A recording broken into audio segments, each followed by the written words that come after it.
Hello, friends. You're watching The Night Watchman, where every day you'll hear a brand new horror story that will send chills down your spine. But to keep bringing you these terrifying tales, we need your love and support. So don't forget to like, comment, and subscribe. Now let's begin the story. I never believed Texas City could ever scare me. I grew up in Houston, just 40 minutes away, and to me, Texas City was always a calm, wide road town, refineries glowing at night, seagulls circling over the bay, and people who greeted you even if they'd never seen you before.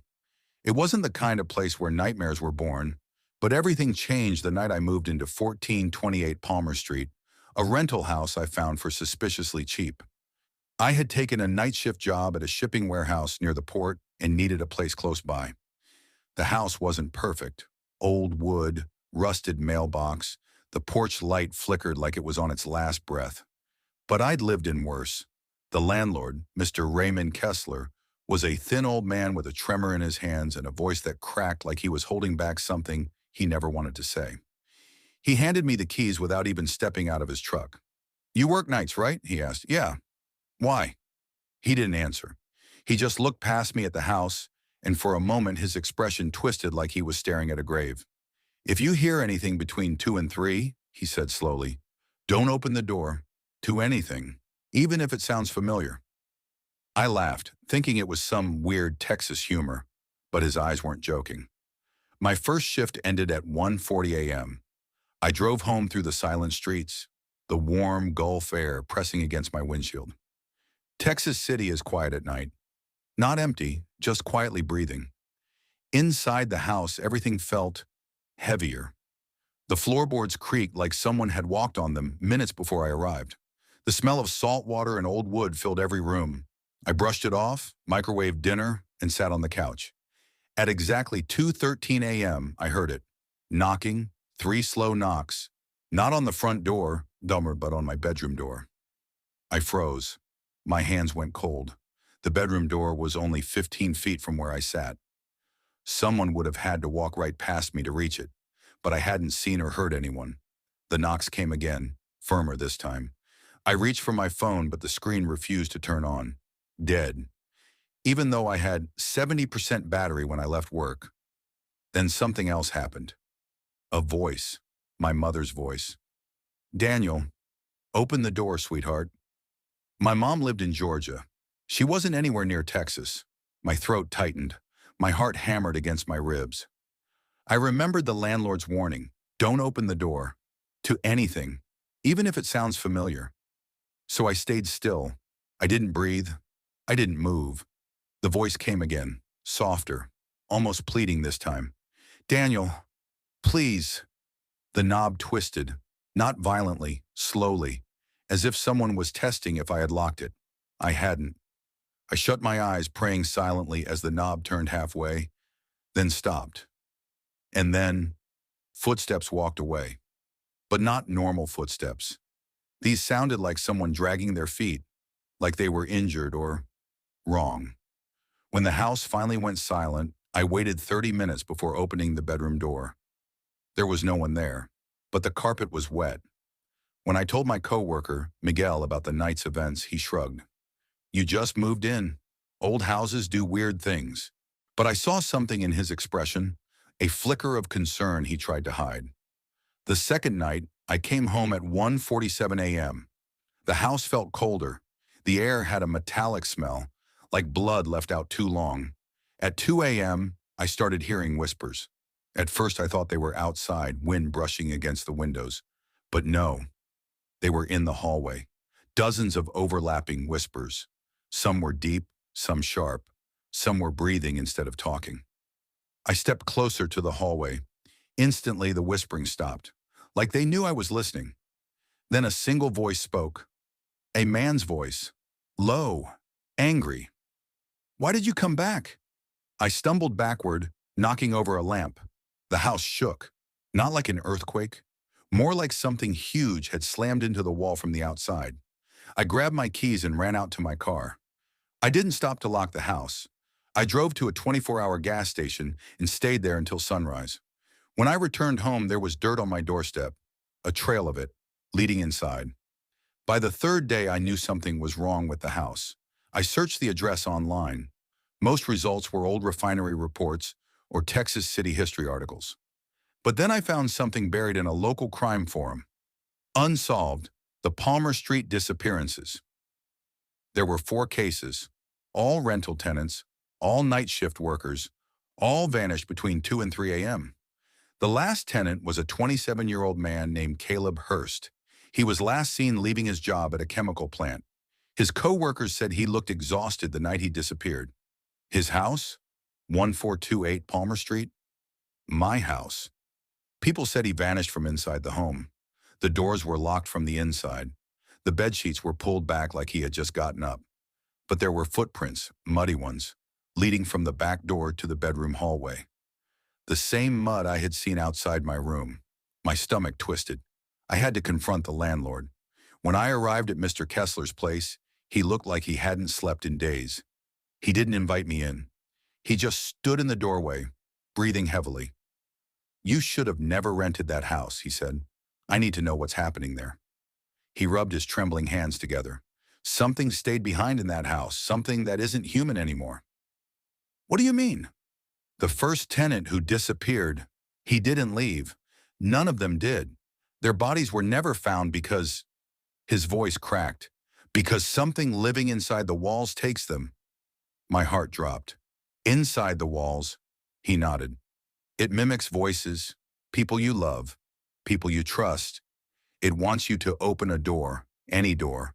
The moment you do, it pulls you in." "Why didn't you tell me?" He stared at the ground. "I needed the money." Coward. He gave me advice before I left. "Don't stay there tonight. Whatever you do, don't stay." I should have listened, but I didn't. I returned to the house at sunset, grabbed a few bags, and decided to leave permanently. But right as I reached the front door to go outside, it slammed shut. The lock clicked on its own. The lights flickered, then went out completely. Darkness swallowed everything. Then breathing filled the hallway, slow, wet, heavy. I felt something behind me, not touching me, just close enough to feel its warmth. A voice whispered directly into my ear. Not my mother this time. Not any human voice I had ever heard. "You're the 5th." I ran toward the back door, but the hallway stretched longer than it should have. Every step felt like sinking into water. Rooms I had never seen before appeared on each side. Dark rooms, unfinished, filled with dirt. Something grabbed my ankle, not a hand. It felt like roots, wet, strong, alive. I kicked free and crawled toward the kitchen. As I reached up to grab the counter, a face appeared inches from mine, but not a normal face. It looked like someone pressed their face against thin plastic from inside the wall, skin stretching, eyes bulging, mouth moving silently. Then the wall bulged again. Another face, then another, all screaming silently, all trying to push through the wallpaper. I choked. I scrambled back. My heart was cracking in my chest. A voice thundered through the house, shaking the floor. "Open a door!" Every door in the house started banging violently. Bedroom doors, bathroom door, closet doors, all demanding I open them. I pressed myself into a corner, covering my ears. Then suddenly, everything went silent. At exactly 2:59 a.m., the bedroom door clicked open by itself. Just an inch. Just enough to let something slip out. The scent of wet soil filled the room. A shape stepped out quietly, human-sized, but its movements were too unnatural, like bones bending the wrong way. It didn't have a face, no eyes, no nose, no mouth, just skin, pale and stretched tight. But when it spoke in my voice. "Daniel, help me." I ran. I didn't think. I didn't breathe. I sprinted through the living room, grabbed the baseball bat near the door, and slammed the front door until the lock cracked open. I burst outside into the humid Texas night and didn't stop running until I reached the next street. Behind me, the house went silent again. Too silent. I moved out of Texas City the next morning. I didn't file a police report. I didn't tell my coworkers. I didn't try to explain anything. Who would believe me? The landlord put up the "for rent" sign again the same week. Cheap price. Perfect for night shift workers. Someone else will take it. Someone else will hear the knocking. Someone else will hear a familiar voice ask them to open the door. And if they do, they'll join the others inside the walls. I still dream about the faces pressed behind the wallpaper. And sometimes, when I wake up in the middle of the night, I hear knocking.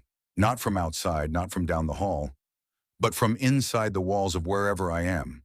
Like something followed me. Like something is still trying to get in. Or worse, trying to get me back. Story 2. I never thought anything truly strange could ever happen in Texas City. I grew up an hour away in Baytown, spent every summer fishing off the piers near Galveston, and later moved near 29th Street after getting hired as a maintenance technician at Texas City Dike Operations. For most of my 32 years, life was the same predictable rhythm. Hot mornings, humid afternoons, refinery sirens in the distance, and a quiet community that didn't ask too many questions. But everything changed the night I saw the man standing alone near Dike Road, staring out at the black water like he was waiting for something to crawl out of it. And maybe something did. It was close to 10:45 p.m., late September, humid enough to feel like the air itself was sweating. I was finishing an overtime shift, fixing a busted light fixture along the pier. My truck was parked near the dark end of the lot, where the floodlights flickered because the city never approved the repair request. That's when I first saw him, a tall man, thin, not moving, facing the Gulf with his back to me. At first I thought he was a fisherman. Lots of people come here late at night, but something about him was off. His clothes were too clean, too stiff, like he had walked out of an old photograph. He wore a light gray shirt tucked into dark slacks, and he didn't move even when the strong coastal wind whipped his hair sideways. I called out, "Hey, park closes at 11. No response. I tried again, louder. "You okay out here?" Still nothing. Then he turned slowly, almost mechanically, and looked at me. And I don't know why, but my stomach dropped. His face was pale, but not in a sick way. More like he had been carved out of wax. His eyes were dark, not black, but the kind of deep brown that absorbs whatever light touches it. He didn't blink. He didn't say a word. He just stared at me. My truck keys felt slippery in my hand. Something in his expression, or the lack of one, made my throat tighten. But he eventually turned back to the water and walked forward. Straight into the waves. I froze. I expected splashing, thrashing, something. But the water didn't react. It didn't ripple. It didn't churn. It was like he walked into a reflection instead of the Gulf. I took a few steps forward, squinting into the dark. He was gone. Just gone. The next morning, the police brushed it off immediately. "Probably a homeless guy," the officer said. "People sleep near the water all the time." But I knew what I saw, and I knew people didn't walk into the ocean like they were walking into smoke. Later that day, during my shift, I started noticing weird things. Cold patches in warm air. The sound of footsteps behind me when no one was there. Shadows shifting against the glare of refinery lights. But the worst was the voice. Soft, male, barely more than a breath. "Turn around." I spun so fast I dropped my tool bag. No one was there. That night I didn't go home. I was too afraid. Not of someone following me, but of knowing deep down that someone was already there. I went to the Texas City Museum the next morning, under the excuse of historical curiosity, but really I was searching for answers. I asked the curator, an older woman named Deborah Kemp, if she had heard any strange local stories, especially about the shoreline. She froze. "You saw him, didn't you?" she said quietly. My blood ran cold. "Who?" She looked around before leading me to a back room where faded newspapers were lined in stacks. She pulled one dated 1956, its edges yellowed. The headline read, "Missing man last seen walking into the Gulf. Body never found." His name was Thomas Hale, a refinery engineer who reportedly lost his wife and daughter in the 1947 Texas City disaster, the deadliest industrial disaster in U.S. history. According to witnesses, Hale walked into the water a week later and disappeared. Some locals claimed his spirit still walked the shoreline, searching for the family he lost, calling out to anyone who resembled them. Deborah whispered, "People only see him when he wants something." "And what does he want?" I asked. She stared at me. "Company." The next nights were the worst of my life, Every time I closed my eyes, I saw him, standing at the foot of my bed, dripping wet, staring, silent. I heard water dripping on my floor. I smelled salt on my sheets. I felt cold fingers brush my arm. I started sleeping with the lights on, but it didn't help. Every bulb in my house flickered, dimmed, then died one by one, like something was draining them. One night around 3:12 a.m., I woke to the sound of my front door creaking open. I grabbed a wrench and stepped into the hallway. The floor was wet. Footprints. Not footprints going in, but footprints coming out of my bedroom. I whispered, "Please, not again." And then his voice directly behind me, "Don't leave me." I ran, out of the house, barefoot, down the road. I didn't stop until I reached the 24-hour shell on Palmer Highway. I sat on the curb shaking, drenched in cold sweat, my heart pounding so loud I could hear it echo in my ears. The next day I went back to Deborah, demanding answers. She told me stories I wish I had never heard. Multiple disappearances near Texas City Dike. Sightings of the same pale figure. Cold water found inside locked homes. People hearing "turn around" before vanishing. She told me the spirit latched onto individuals who crossed his path longer than 5 seconds. 5 seconds. I had stared at him for longer than that. "Is there a way to stop it?" I asked. Her expression faltered.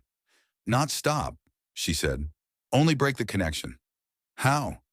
"You have to return to where you first saw him, and you have to tell him you're not the one he's looking for." I didn't want to go back, but I couldn't keep living like this. So that night, close to midnight, I drove back to the dark, lonely shoreline. The wind was strong. Waves crashed against the rocks. The Texas City refinery lights glowed faintly behind me like dying embers.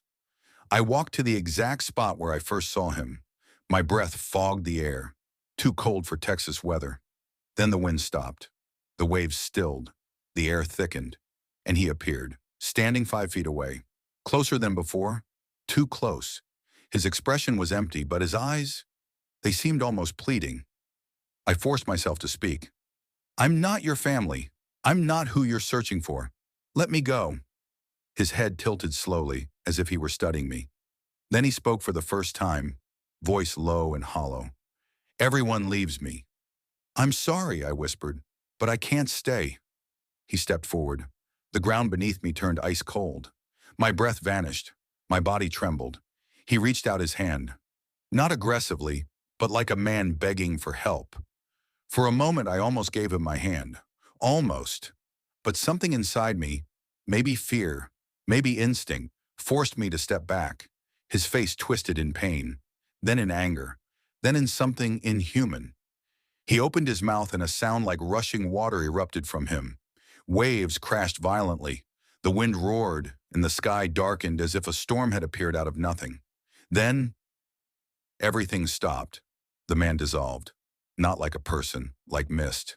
The air warmed. The waves calmed. The world returned to normal, and I knew he was gone. For now. It's been 7 months since that night. I moved to San Antonio, far from the shoreline, far from Texas City, far from the water.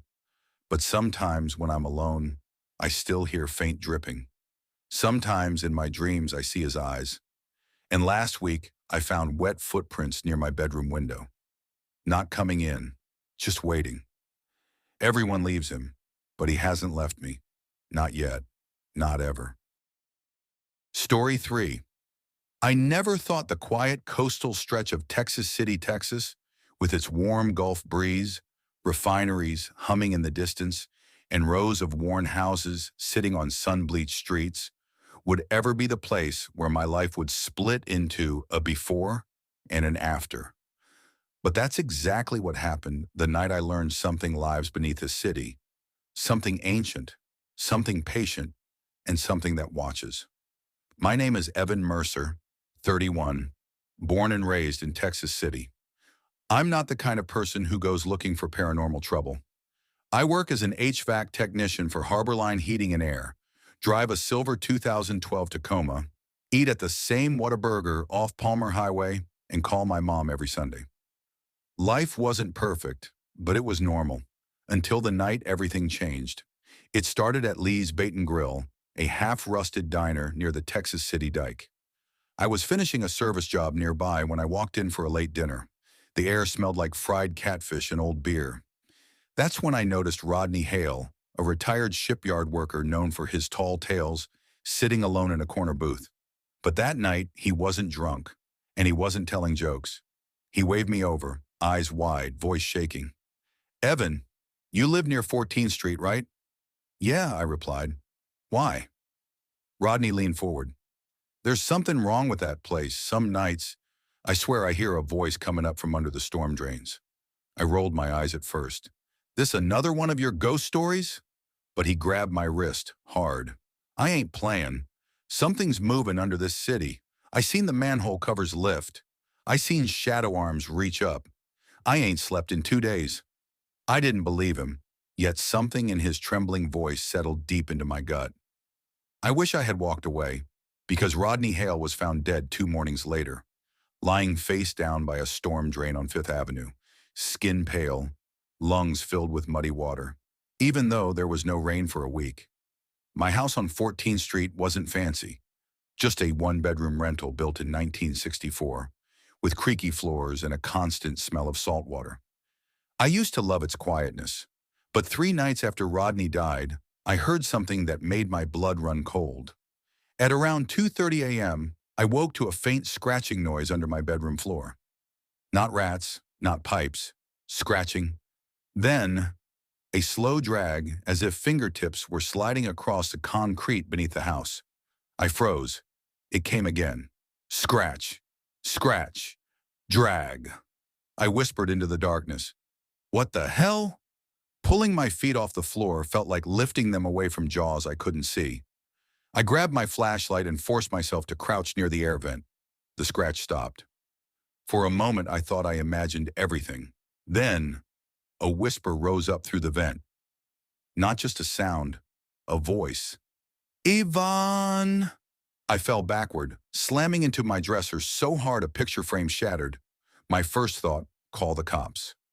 My second thought, what do I even tell them? That someone whispered my name through the vents? No, I told myself it had to be a prank or exhaustion or something completely normal. I was wrong, terrifyingly wrong. The next day, my neighbor, Marla Hopkins, a 50-year-old widow living 2 houses down, knocked on my door, frantic. "Evan, have you seen Daniel?" Her teenage son. "No, ma'am," I said. "What happened?" "He didn't come home last night." As she spoke, I noticed her shaking hands and swollen eyes. She'd been crying for hours. Then she said something that hit me like a brick. "He told me 2 days ago. Someone was calling his name from the drains." My skin prickled. "Calling him?" I repeated. Marla nodded. Her voice cracked. "He said it sounded like a man. Said it kept whispering. 'Come down.'" I felt dizzy. The same whisper. The same voice. Texas City PD searched the street. They looked around the houses, checked the shoreline, and knocked on every door. But when the sun set, Daniel was still missing. That night, the scratching returned under my floor. Louder, faster. And this time, the whisper wasn't gentle. It was hungry. "Come down. Evan." I covered my ears and screamed. By the next morning, I'd reached a decision. I needed to know what was under my home. I grabbed gloves, my flashlight, and a crowbar. Behind my house was an old service hatch leading to the crawl space. I'd never opened it before. When I pried off the rusted metal cover, a humid wave of dark air hit my face. I crawled inside. The ground was damp. The smell of algae and rot was overwhelming. My flashlight flickered. Then I saw it. A hole, a perfectly round, narrow tunnel carved straight downward into the earth, as if drilled by massive hands. Fresh marks lined the walls. Finger marks. Something had clawed its way up, not down. And at the edge of the tunnel lay a shoe. Daniel's shoe. My breath seized. Suddenly, a sound echoed from the tunnel's blackness. A shifting, a wet breath, a throat clearing. I stumbled back. Trembling so violently I dropped the flashlight. It spun on the dirt, illuminating the tunnel just long enough for me to see a hand pale, long-fingered, reaching upward. I bolted out of the crawl space, slamming the hatch shut behind me. For hours, I sat on the floor of my living room, shaking uncontrollably. What was under this city? What did it want? And why was it calling my name? I drove straight to the Texas City Police Department and begged to speak to an officer. After half an hour, Officer Carter Mason met with me, a young man with a tired face and a badge that looked too heavy for him. I told him everything: the scratching, the voice, Daniel's whispering drain, the tunnel under my house, the hand. When I finished, he sighed. "Mr. Mercer, I think stress is getting to you. Daniel's disappearance has the whole neighborhood tense." I slammed my palms on his desk. "I'm telling you, something is living under Texas City." Before he could respond, his radio crackled. "Unit 4, we have movement detected in sewer line 12 near 14th Street. Possible hazard. Investigate." He glanced at me. That was my street. "I'll check it out," he said reluctantly. "But you stay home and don't go under that house again." But I knew I wouldn't listen. Something inside me whispered that if I didn't go back down there, more people would disappear, maybe including me. It was around midnight when I heard it again. Not scratching, not whispering. Something far worse. Thud, thud, thud, under my entire floor. It was walking beneath my house. I grabbed my flashlight, heart smashing against my ribs. But before I could move, the hatch behind my house rattled violently. Bang, bang, bang. Something was pushing up from below. I backed into the kitchen, choking on fear. Then, the hatch exploded upward, earth spraying everywhere. A figure crawled out. At first I thought it was a man, but as it pulled itself fully into the moonlight, I saw the truth. Its limbs were too long. Its skin was pale like drowned flesh. Its mouth stretched unnaturally wide, dripping dark water. Its eyes, if you could call those hollow pits eyes, were fixed on me. It stood crookedly, head twitching. Then it whispered in a voice exactly like mine. "Ivan!" My legs gave out. It stepped closer. Water dripped from its fingers. Then from down the street, a voice shouted, "Evan, get away!" Officer Mason sprinted toward my yard. Gun drawn, the creature snapped its head toward him. Its jaw cracked open sideways, revealing rows of small, human-like teeth. Before Mason could fire, the creature lunged toward the storm drain beside my house and vanished inside like a snake slipping into water. The only sound left was Mason's panicked breathing. I collapsed onto the grass. Mason stayed with me until sunrise. Then he said something I'll never forget. "I believe you now." He walked to the drain the creature slid into and aimed his flashlight inside. His face turned gray. "Evan, come look." I forced myself toward the drain and looked in. Deep inside the concrete tunnel, dozens of handprints lined the walls, some small, some large, some horribly twisted, and among them, Daniel's backpack. It was soaked, torn, and covered in mud. Mason swallowed hard. "We need backup, now." But backup never came fast enough. As we turned to head toward Mason's cruiser, something echoed from deep inside the sewer. A voice, a child's voice. "Help! Me!" "Daniel." Mason's eyes filled with horror. "We're going in," he said, but I grabbed his arm. "No, we won't come back." He hesitated. Then three things happened at once. A rumble beneath our feet, a scream echoing through the sewer, and the metal drain grate lifting. Just a little. Something was rising. Mason drew his gun again. "Run, Evan! I'm not leaving you. You have to." Before I could argue, an enormous pale hand shot out from the drain, grabbed Mason's leg, and yanked him downward with inhuman force. He screamed as he disappeared into the darkness. "Mason!" I fell to my knees, reaching for him, but the grate slammed shut in my face. His scream faded. Then all was silent. People ask why I haven't moved, why I still live on 14th Street, why I haven't burned my house down and fled Texas City forever. I'll tell you why. Because every night since that incident, when the wind is quiet, when the Gulf water is still, when the refineries hum like distant monsters, I hear a voice calling from the storm drain across the street. Not Mason, not Daniel, not even the creature. It's a new voice, a young girl's. Please, someone, help me. Every time it calls, I grip the edge of my window and feel my sanity unravel a little more. Because I know if I don't answer, she'll be another disappearance. Another soul swallowed by whatever ancient thing lives beneath Texas City.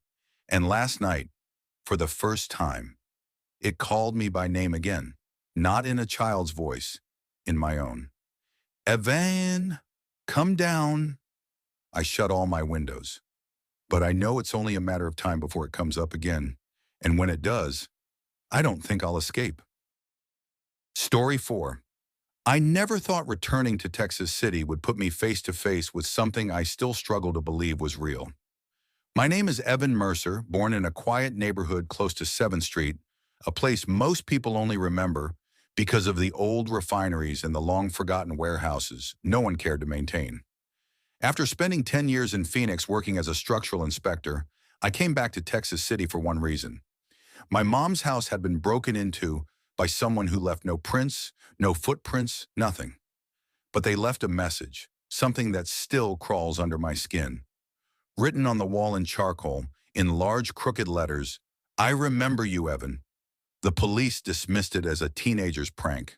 Mom acted like she didn't want to talk about it. But I knew something was wrong the second I saw her eyes. She wasn't scared of the message. She was scared of what had written it. Texas City had changed, but not in the way I expected. New buildings stood beside old abandoned ones, but the shadows felt heavier, deeper, wrong. People avoided certain streets once the sun went down, especially 7th Street, where an old warehouse named Parker Industrial Storage stood like a dying relic. Rumors said the place had a history. Workers went missing in the 90s, strange lights seen inside even after it shut down, and a fire that melted steel beams without spreading to nearby structures. Nobody wanted to talk about it, but everybody knew. And every night after I returned, I felt the same weird pull toward that street, like something was silently calling me by name. On my second night home, I stayed awake, lying on the couch, scrolling through old photos when I heard something outside. Knock, knock, knock. Not on the door, but on the window. Slow, cold, intentional. I froze. Mom was asleep upstairs and our porch motion light didn't turn on. The knocking continued. 3 taps, pause, 3 taps. Against every instinct I had, I walked to the window and slowly pulled the curtain aside. But no one was there.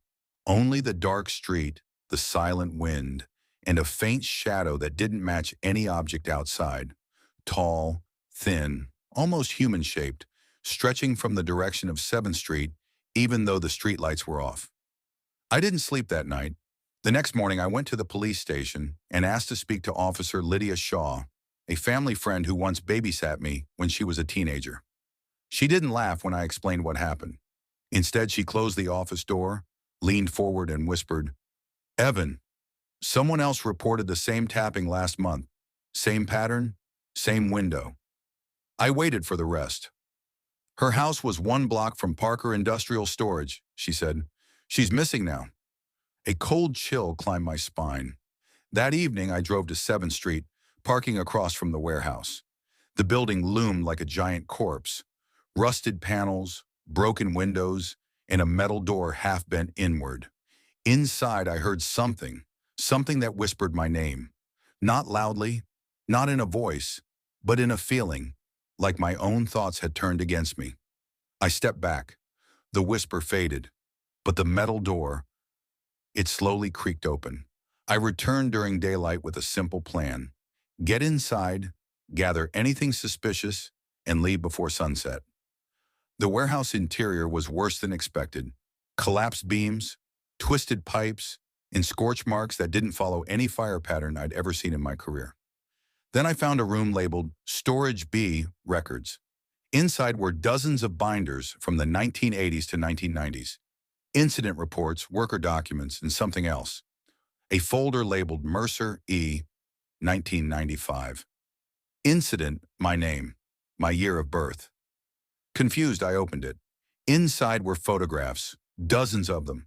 Pictures of me as a child, me riding my bike, me at a school play, me sleeping. Every photo was taken from outside my house, from the darkness, from the woods, from places no person should have been watching from. Someone had been following me my entire life. The last page had a handwritten note. He will come back to finish the bond. My blood froze. Who was he? And why me? That night the tapping returned. But this time, it wasn't on the window. It was inside the house. Soft, gentle, waiting. Mom wasn't home. She had left to visit a friend in Galveston. I was alone. I stepped into the hallway and saw something that made my skin crawl. A long, dark handprint smeared on the wall. But not a human hand. Too long, too thin, with joints in places they shouldn't exist. The sound came again. Tap, tap, tap, from the living room. I turned the corner, and the room felt colder than outside. Standing near the doorway was a tall shadow, shaped like a person but wrong in every proportion, like bones had been stretched, twisted, and rearranged. It didn't move. It didn't breathe. It just watched me. I reached for my phone. The shadow tilted its head like it was learning how to mimic human curiosity. Then it stepped forward, soundless, weightless. My body locked, but before it reached me, headlights flashed through the window. Lydia's police cruiser pulling up. The shadow dissolved into the wall like smoke. Lydia didn't ask questions. She grabbed my arm and said, "Evan, we need to leave. Now." We drove toward the outskirts of town, her hands trembling on the wheel. "What is that thing?" I asked. She shook her head. "It's not a person, and it's not new." She swallowed hard. There were experiments in that warehouse in the 90s. Unofficial. They tried to create sensory isolation workers to survive refinery accidents. High-pressure environments, zero-light tasks. I frowned. "What does that have to do with me?" "You were born in 95, she said. "The project ended in 94. But one subject escaped. They never found him. Only this." She handed me a faded photograph of a tall, thin figure lurking behind a tree. "He attaches to certain children, watches them their whole lives. Then when they return to Texas City..." She didn't finish the sentence. Around midnight, the sky turned strangely silent.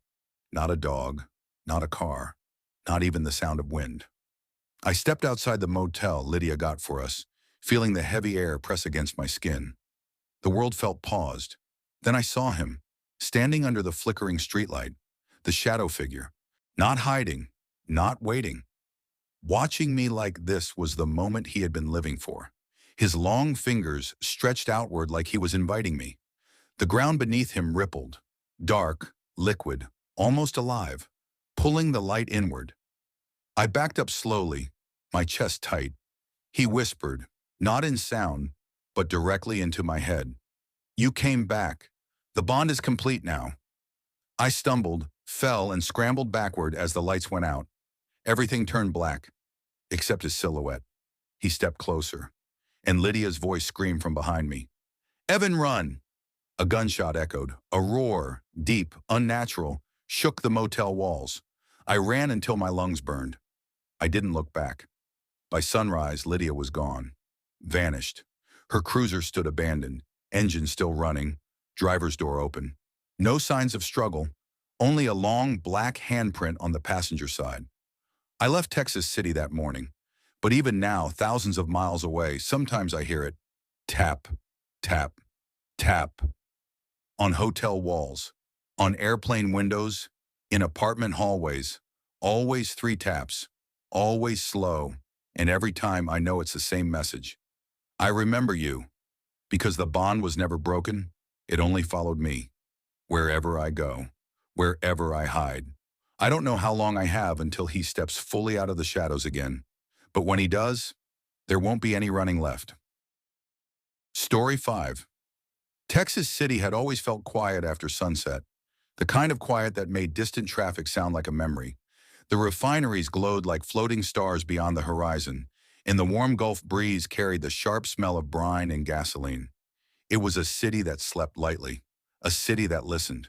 And on that night, Alyssa Warren became the one person the city listened to the most, though she didn't know it yet. Alyssa had moved to Texas City 3 months earlier, desperate to outrun the loneliness that followed her from Houston after her sister's death. She rented a small duplex on 7th Street, an old neighborhood that looked washed out but harmless. Her neighbors were elderly, her street quiet, and her job at a vet clinic kept her distracted. But she never expected fear would find her again. It began with the knocking, not on her door, on her walls. The first night she heard it, just a faint tap, tap, tap behind the drywall, she assumed it was pipes. Old house, old problems. Texas City was full of them, but the sound came again the next night. Then again, tap, tap, tap, tap. Always around 3:12 a.m. Always from the wall behind her bed. She tried banging back, expecting the noise to stop. But when she did, the tapping answered. 3 taps, then 2, then 1. As if telling her, I'm here. She didn't want to seem paranoid, so she told no one. But the sleepless nights deepened the dark circles under her eyes, and the feeling of being watched settled over her like humidity she couldn't wipe off. Until the night she finally pressed her ear to the wall and heard breathing.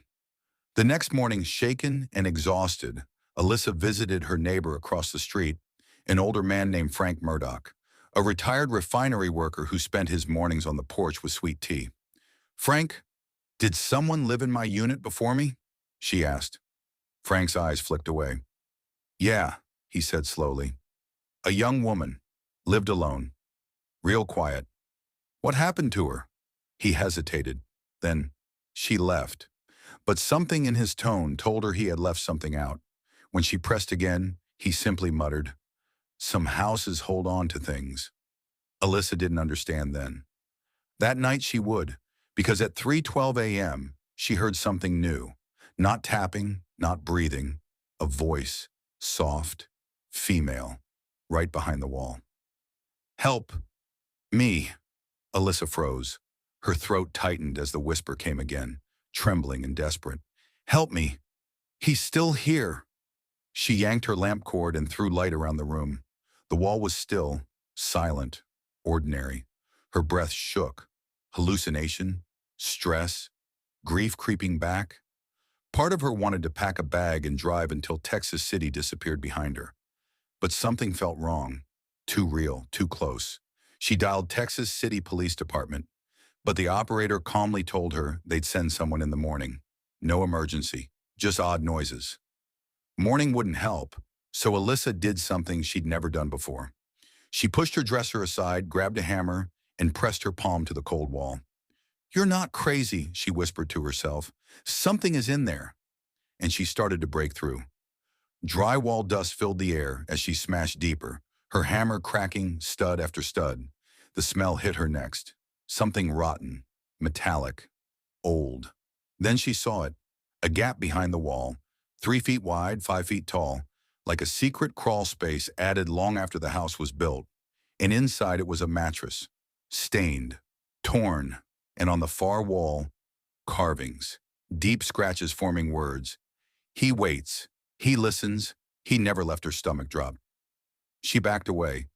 Then she saw movement, a shadow, thin, tall, slip behind the far corner of the crawl space just out of sight. And the breathing started again. This time louder, not from the crawl space, from right behind her. Alyssa spun around, but no one was there. Her pulse hammered so loud she felt dizzy. She grabbed her phone with shaking hands and ran outside, barefoot on the cold concrete. Frank's porch light flicked on. You look like you've seen a ghost, he muttered, stepping closer. There was something in the wall, Alyssa gasped. Someone lived in there. Someone is still living in there. Frank's expression collapsed into something like guilt. I should have told you sooner, he murmured. The girl before you. She didn't leave. She went missing. Alyssa felt her blood freeze. And no one searched the house? They did, Frank said. But this place is old. Has add-ons, sealed rooms. The landlord didn't like cops tearing through it. Alyssa grabbed his arm. Frank, there's something inside my walls. His eyes narrowed. That's not possible, he said softly. That place was sealed. Whoever was in there couldn't still be alive. The two of them stood in silence. Then came the sound. Tap, tap, tap from inside the house, followed by a dragging noise. Then a whisper through Alyssa's open front door. "Where is she?" Frank grabbed a flashlight and stepped inside first. Alyssa followed, clutching her phone like a lifeline. The living room was quiet except for the soft scrape of something moving deeper inside. The crawl space. When they reached the bedroom, the hole in the wall gaped like an open wound. The mattress was gone, dragged away. Frank whispered, "Lord, help us." Alyssa raised the flashlight and slowly leaned toward the opening. Something leaned back. A face, gaunt, pale, stretched thin from starvation, eyes wild and hollow like a trapped animal. A man's face. He hissed and scuttled backward into the darkness, impossibly fast. Frank stumbled away. That's him, her boyfriend, the missing girl's boyfriend. He used to watch her from inside the walls. Cops thought he left town after she disappeared. Alyssa felt sick. He never left. He'd been living there in the walls, watching her sleep every night. And the tapping hadn't been a ghost. It had been a warning. Alyssa grabbed Frank's arm. "We need to go, now." But before they could move, two hands shot out from the crawl space and grabbed Alyssa by the hair. She screamed as she was yanked toward the wall. Frank swung the flashlight like a club, slamming it against the pale knuckles gripping her. The man shrieked, pulling back, and Alyssa stumbled free. They ran, out the front door, across the street. Frank called the police, and within minutes the entire block glowed blue and red. Flashlights swept through Alyssa's home. Officers ripped apart the walls, tore down hidden panels, opened sealed crawl spaces. But the man was gone. Somewhere beneath the floor, or inside the rafters, or under the foundation, he had slipped away into the network of forgotten spaces that crisscrossed the old house. A maze he knew better than anyone. A place he had lived in. A place he still lived in. They never found him. Alyssa moved out the next day. 3 weeks later, the new tenant, a single mother, moved into Alyssa's old duplex. Her first night there, at 3:12 a.m., she woke up to a sound behind her bedroom wall. Tap, tap, tap, tap. She pressed her ear against it and heard breathing. Then a man's voice whispered, soft, eager, starving. "Found you." Story 6. I still remember the night I got the call. I was sitting alone in my small apartment off 9th Avenue North, staring at the ceiling fan as it spun in slow, uneven circles. Texas City was quiet that evening, quiet in a way that made the air feel heavy. At exactly 10:47 p.m., my phone buzzed. It was Officer Daniel Rhodes, an old friend from high school who now worked with the Texas City Police Department. "Jake, we need your help. A kid's gone missing on Palmer Highway, and it looks strange." Strange. In a city like ours, strange could mean anything, from refinery alarms to late-night street fights. But the way his voice trembled told me this wasn't normal. I pulled on my jacket and stepped outside into the humid Texas air. Little did I know, walking out that door meant stepping into the darkest night of my life. The missing boy was Ethan Miller, a 16-year-old student from Texas City High School. He disappeared near an old, half-abandoned strip mall on Palmer Highway, the one people always avoided after sunset. Stores with boarded-up windows, flickering streetlights, a parking lot with more cracks than concrete. When I reached the scene, Daniel met me with a flashlight in hand. "Cameras didn't catch anything," he said quietly, "but we found his phone." Ethan's phone lay face down near the entrance of a shut-down tax office. The screen was cracked, but it still worked. The last video he recorded was only 7 seconds long. 7 seconds that changed everything. The clip showed Ethan breathing heavily, running. Behind him, something dark moved at the edge of the frame. Not a person, not an animal. Something tall, something that shouldn't exist. And then the video cut off. We searched the area until nearly 2 a.m., our flashlights slicing through the humid darkness. That's when we found the footprints. Large, deep, not shaped like boots or sneakers, more like a bare foot, but stretched, as if someone had pulled the toes apart and widened them. Daniel froze. I could hear his breathing change. Jake, this is not human. He wasn't wrong. The prince led behind the strip mall, through the weeds, and toward the back alley where dumpsters sat like silent witnesses. There the smell hit us. Strong, metallic, like old blood and wet soil. And then we found something worse. A piece of Ethan's shirt, ripped clean in half, not torn by hands, shredded, like something dragged him with enough force to rip the fabric apart. Something was hunting in Texas City, and we were standing right in its path. We followed the trail past the dumpsters until it reached a chain-link fence behind the mall. The fence had a hole ripped into it, sharp, twisted metal sticking out like teeth. Inside that fenced area stood an old, abandoned maintenance building. No lights, no windows, just a single rusted door hanging crooked on its hinges. Daniel looked at me. We shouldn't go in without backup. He was right, but Ethan had been missing for hours. What if he's alive in there? I asked. Daniel swallowed hard, cursed under his breath, and pushed the door open. The smell inside was suffocating, damp concrete, rot, something else, something like burnt hair. The beam of my flashlight flickered across the walls.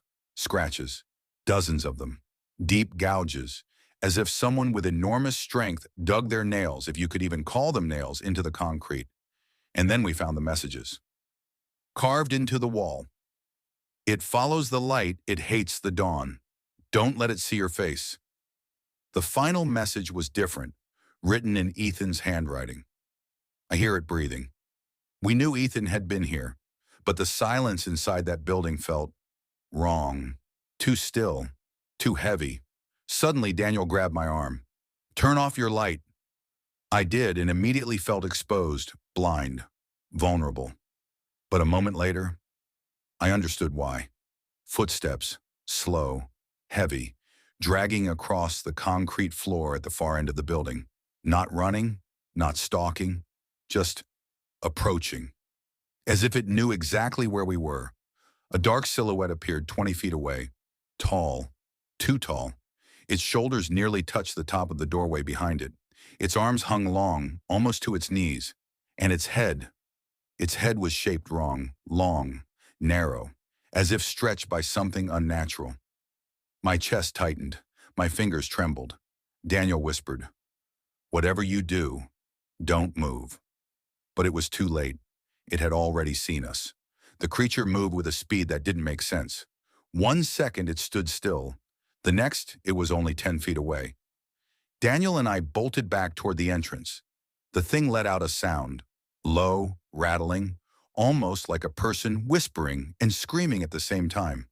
I could feel the vibrations in my bones. When we burst into the night air, we didn't stop running until we reached the patrol car. Daniel fumbled for the keys, swearing under his breath. Behind us, the creature stood at the edge of the building, its elongated fingers gripping the doorway. It didn't chase us. It just watched, and that was somehow worse. As Daniel sped away, I finally whispered, "What the hell is that?" Daniel didn't look at me. He didn't have to. "Jake, people have been disappearing in this area for years." My stomach dropped. And it was never a person taking them. By sunrise, Ethan still wasn't found, but something else happened. Daniel disappeared. When I tried calling him, his phone rang twice and then went dead. His patrol car was found abandoned near the refineries on FM 1765. Driver's door open, flashlight on the ground, a long, deep scratch across the hood of his vehicle. I knew what that meant. Whatever we saw last night, it wanted him. And maybe it wanted me next. But I couldn't leave him behind. So I went back to the strip mall alone. The sun was setting when I reached the maintenance building again. The air felt thicker, the silence heavier. Inside, I found Daniel's badge on the floor, and next to it, a shoe, Ethan's, and above both items, scratched fresh into the wall. Stop looking. I didn't stop. I followed the footprints behind the building again, this time deeper into the overgrown field. The footprints grew larger, deeper, more violent. Something was dragging weight. My phone flashlight flickered, then died completely, and then I heard it. Breathing right behind me. Slow, heavy, familiar. I didn't turn around. I don't know why. Maybe I remembered the writing on the wall. Don't let it see your face, but I could feel it. Its presence towered over me, its breath hot on the back of my neck. A long, jagged fingertip touched my shoulder. The ground vibrated under its steps as it circled me. Slow, like it was studying me. Minutes passed, or maybe it was seconds. Then suddenly, silence. I opened my eyes. It was gone. And Ethan?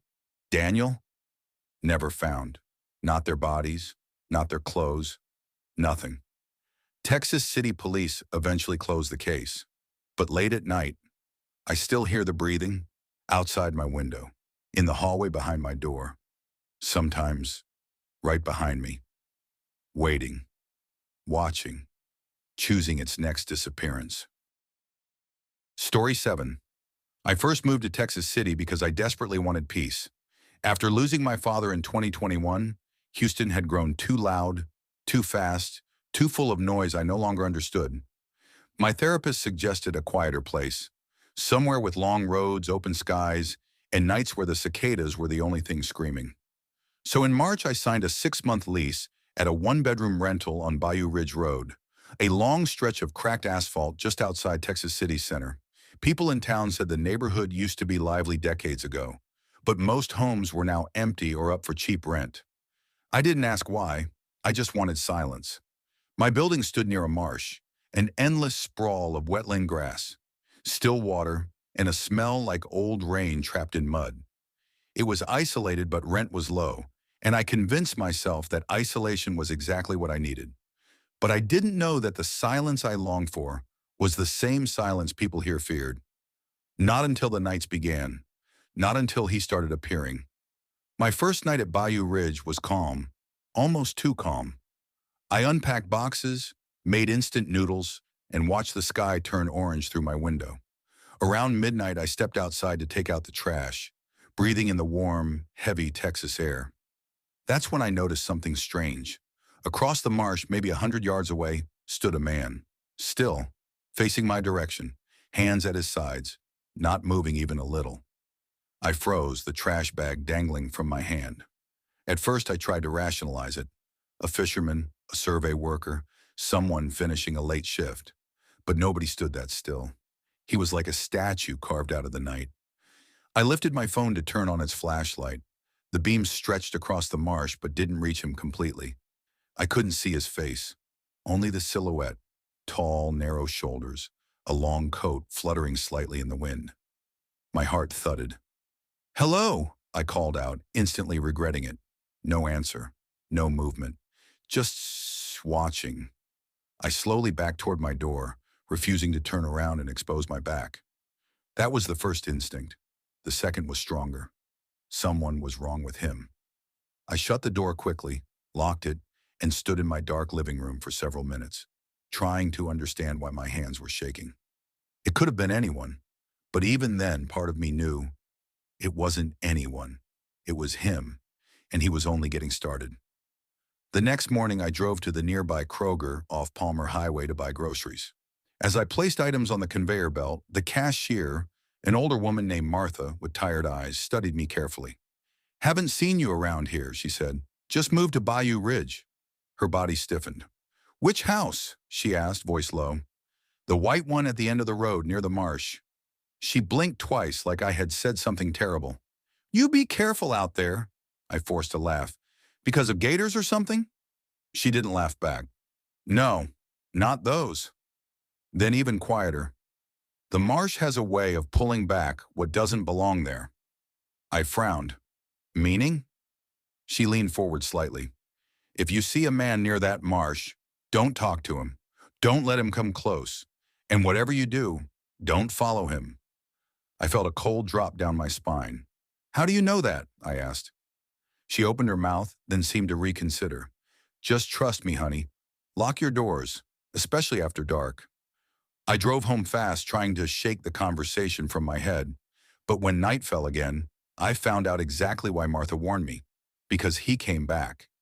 It was around 11:45 p.m. when I heard the footsteps. Slow, dragging. Not on the stairs, not on the porch, but outside my bedroom window. I froze in bed, breath trapped between my teeth. No one should be out here. My rental had no neighbors within 2 lots, and the marsh was in the opposite direction. Against every instinct screaming at me to stay put, I walked slowly to the window and peeked through the blinds. At first, I didn't see anything. Then he stepped into view. The same man. Tall. Still. Wearing that long coat that didn't make sense in Texas heat. This time he was 10 feet from my window. I bit down on my tongue to stop myself from yelling. He wasn't looking directly at me. He was staring at the marsh, like he was waiting. I slowly backed away, heart pounding so hard I felt sick. I slept with the lights on that night, if sleep even happened, the following morning. I drove to the Moore Memorial Public Library determined to find something, anything about the marsh or strange sightings. I asked the librarian, a thin man named Calvin, if he knew anything about Bayou Ridge. He hesitated, eyes flicking toward the windows, as though he feared someone might hear. "You ever hear about the Ridge Hollow disappearances?" he asked. "No," he sighed. "Figures. Town doesn't like remembering." He led me to a cabinet of old newspaper archives. As he opened a drawer, he said, "People went missing out there. 8 total, between 1994 and 2007, all last seen near that marsh. What happened to them? Never found. And the man people see?" Calvin shut the drawer hard, as if the question was a wound. "He's not a man," he whispered. "He's what's left when someone disappears and doesn't know they're gone." An icy tremor crawled up my arms. I forced a scoff. "You actually believe that?" Calvin stared at me, expression empty. "You will." He walked away without another word. That evening I tried to keep busy, cleaning, cooking, anything to avoid looking toward the marsh. Around 9 p.m., thunder rolled across the sky and the power flickered twice before returning. I tried to watch TV, but the screen kept glitching with static. Then the channels flipped on their own. Click, click, click. Each time the screen cut to static, I felt the house getting colder. Then all at once the TV shut off. The room dropped into silence. I got up slowly, walking towards the door to check the breaker, when knock, knock, knock. 3 slow knocks from the back door, the one facing the marsh. Every instinct told me not to move, but curiosity, fear forced me to step closer. I pressed my ear to the door. Nothing. Then a whisper.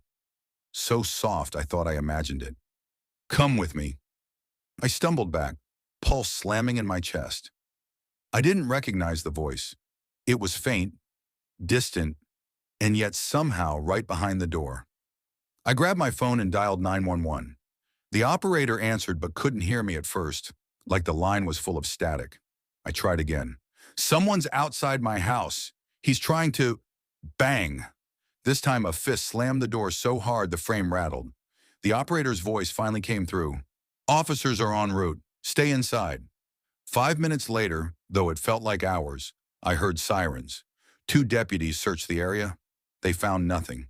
Not footprints, not marks, nothing. Like whoever or whatever was out there wasn't touching the ground.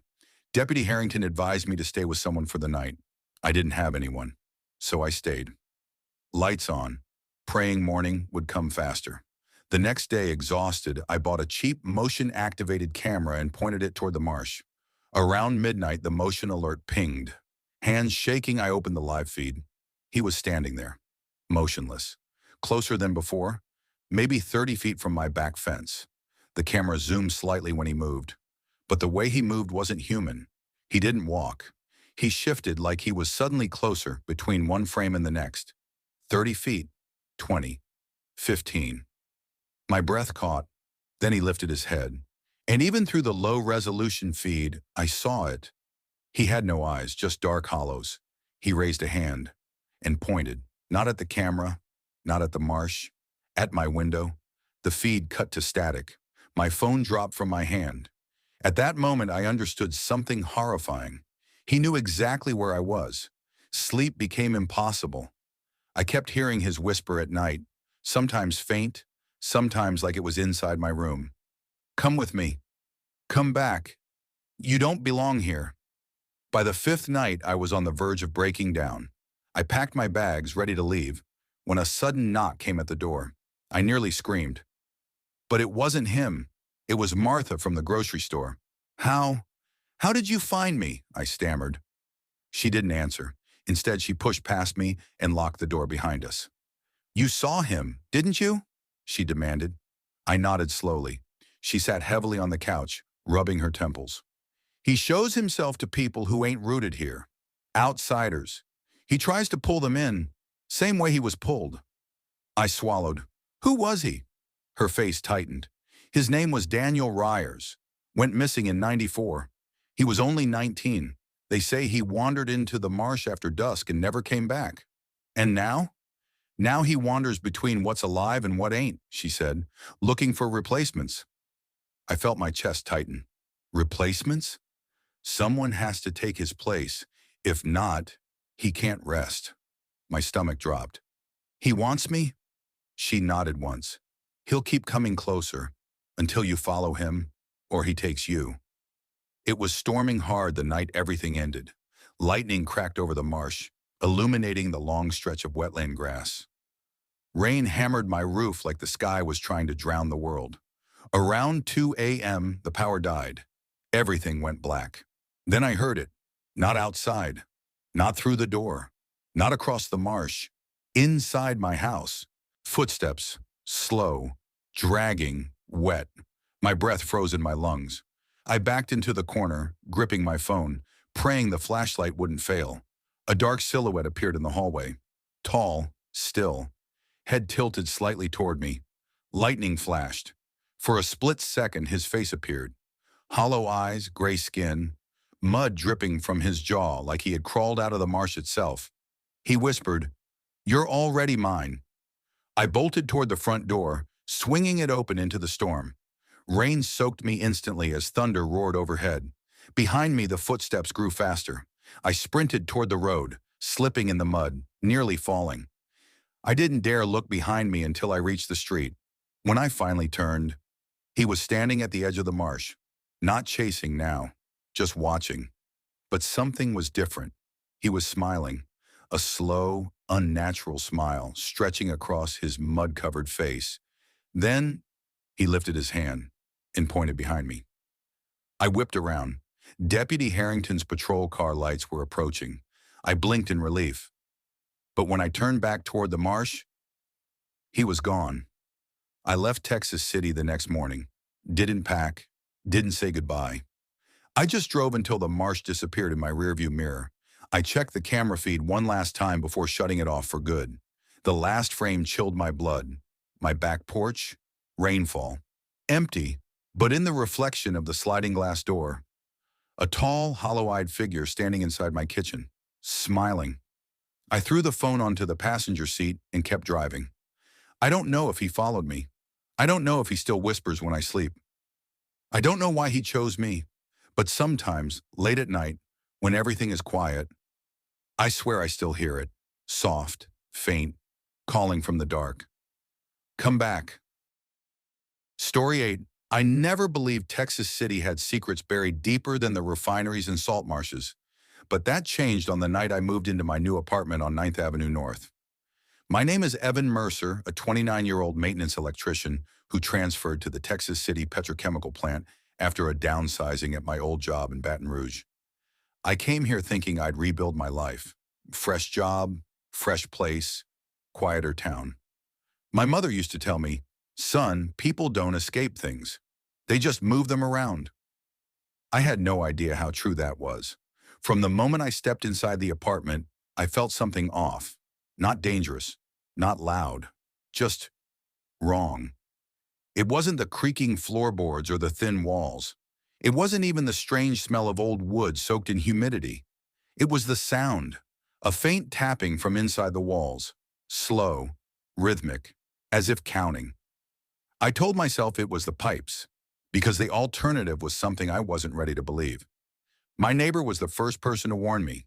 She was an elderly woman named Mrs. Delaney, frail but sharp-eyed, living directly across the hall. The day I moved in, she leaned on her walker and stared at me longer than anyone normally would. "You're in apartment 204, right?" she asked, voice trembling with something deeper than age. "Yes, ma'am." She swallowed hard. If you hear knocking at night, don't answer it. I laughed lightly, trying to defuse the tension. Inside the apartment or outside? Either. Her eyes didn't blink. Before I could ask more, she turned away and said, "Some doors stay closed for a reason, Mr. Mercer." That night, I sat on my half-assembled couch, scrolling through my phone, pretending I wasn't thinking about her words.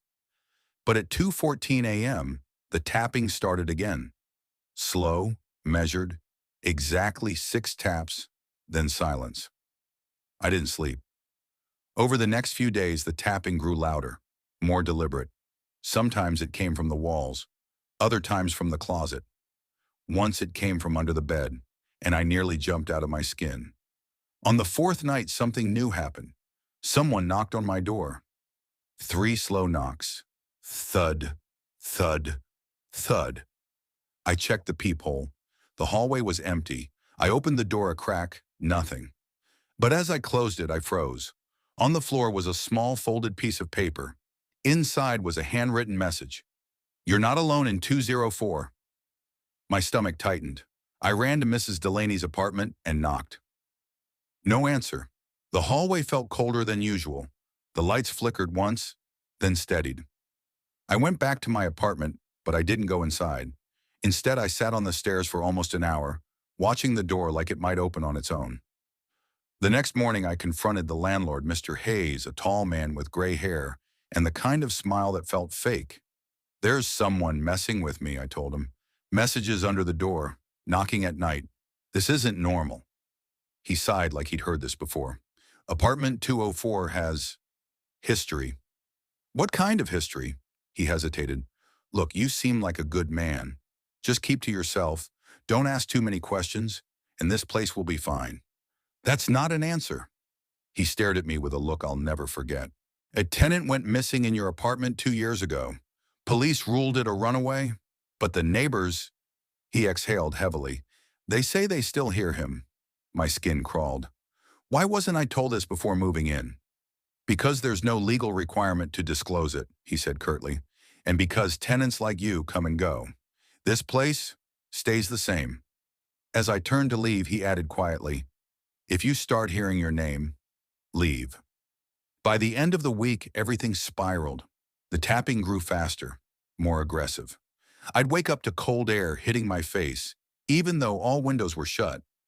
My phone battery drained every night at the same time, 3:07 a.m. Then came the whisper. The first time I was brushing my teeth when I heard it, soft, raspy, right behind my ear. "Evan!" I dropped the toothbrush and spun around. Nobody was there. The room felt tighter, the walls closer. My breathing turned shallow.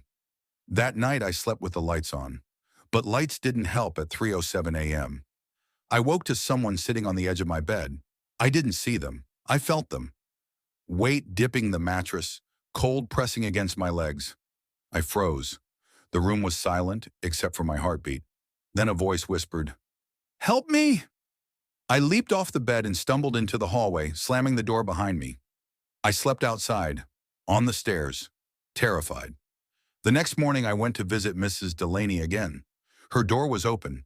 Inside, 2 paramedics were covering her body with a sheet. Her walker lay on its side. A shelf had fallen over. One paramedic whispered, "Poor woman probably slipped." But I saw her face before they covered it. Her eyes were wide like she died scared, terrified. A police officer asked if I knew her. "She warned me," I whispered. "She said not to answer knocking at night." He froze. "She said that to you too?" My heart thudded. "What do you mean too?" The officer shook his head. "We've had reports from previous tenants. Same apartment, same hallway, same knocking. What happened to them?" He didn't answer immediately. "Most left. Some disappeared." My blood ran cold. I decided to leave that night. I packed everything I could fit into my truck and left only the heavy furniture. At 10:45 p.m., I came back inside to grab my toolbox. The apartment door was half open. I had closed it, I was sure. Inside, the air was ice cold. The lights flickered, and then I saw something that made my knees buckle. A man stood in the corner of the room, facing the wall, skin pale, clothes torn. hair dripping like he'd been underwater. He whispered without turning, "You shouldn't leave me alone again." My heart almost stopped.